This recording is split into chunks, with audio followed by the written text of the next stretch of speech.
जन्मदिन है, आशीर्वाद देने आऊंगा आपसे। हाँ, प्रणाम कर लीजिए, यही आशीर्वाद रहेगा। थोड़ी दर्द पीठ में दर्द है तो डॉक्टर बाबा जी इसको क्या करे? ये बाबा जी क्या करे? जैसे किसी को रोग है, किसी को दर्द है तो डॉक्टर के पास जाए। आशीर्वाद दीजिए ठीक। आशीर्वाद से नहीं ठीक होता। देखो बस वही समझ में नहीं आता, इसी भटकाओं में सब भटक रहे हो। कोई जंतुर बांध देगा, कोई आशीष, इसीलिए तुम सब अच्छे कर्म करो।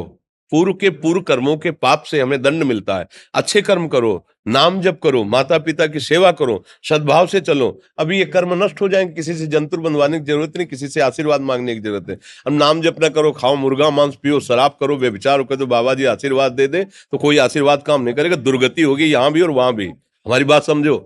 हाँ, जरूर बुरा लगता है, सत्य विषय बुरा लगता है, पर अगर बच्चा सावधान हो जाओगे तो सुखी हो जाओगे। कोई भी हो, हम किसी एक के लिए बात नहीं करते, सबके लिए करते हैं। सब भागते हैं इस बात में कि बाबा जी आशीर्वाद दे, रोग रहित हो जाओ। कभी नहीं होगा, कभी नहीं होगा।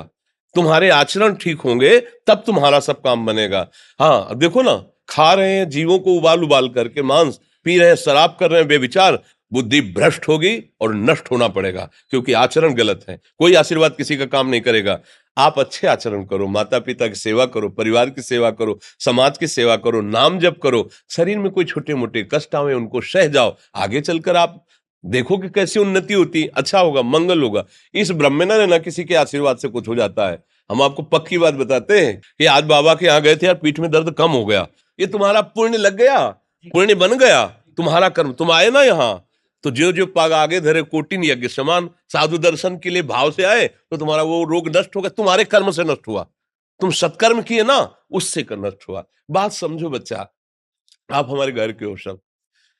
आशीर्वाद देने से हम कई बार कहा कि अगर तुम सुखी हो जाओ तो हम किसी से न मिले, चुपचाप अपने कमरे में बैठे केवल आशीर्वाद देते रहे सबको। लेकिन नहीं सुखी होगे। सुखी होगे तुम अपने कर्म से। को न काहू के सुख दुख कर दाता, और निज कृत कर्म भोग सुन भ्राता। हे भाई, अपने कर्म का भोग ही आपको भोगना पड़ेगा। कोई भी तुम्हारे कर्म को नहीं मिटा सकता, एकमात्र भगवान। एकमात्र भगवान, मेरी बात मान लेना। उनकी शरण में और नाम जप करो, सब ठीक हो जाएगा। तुम्हारे भजन से होगा, तुम्हारे अच्छे आचरण से होगा, तुम्हारी धार्मिक प्रवृत्तियों से होगा। अब ये बात ना समझो तो फिर हम क्या कह सकते हैं? नहीं, हाँ, यही तुम्हारा जन्मदिन की सफलता है कि हमारी बात मान लो, राधा राधा रटो, कोई नशा मत करना, अपने माता पिता की सेवा करो, समाज की सेवा करो जितना। और जो कष्ट है वो स्थायी नहीं है। आज विपत्ति आई, कल खत्म हो जाएगी। अभी दिन है, फिर रात आ जाएगा, रात है तो दिन आ जाएगा। ये क्रम चलता रहता है, हमें निराश नहीं होना। सूरवीर योद्धा की तरह हमें जीना है यार, कायर की तरह नहीं जीना है। जी। ठीक है, आप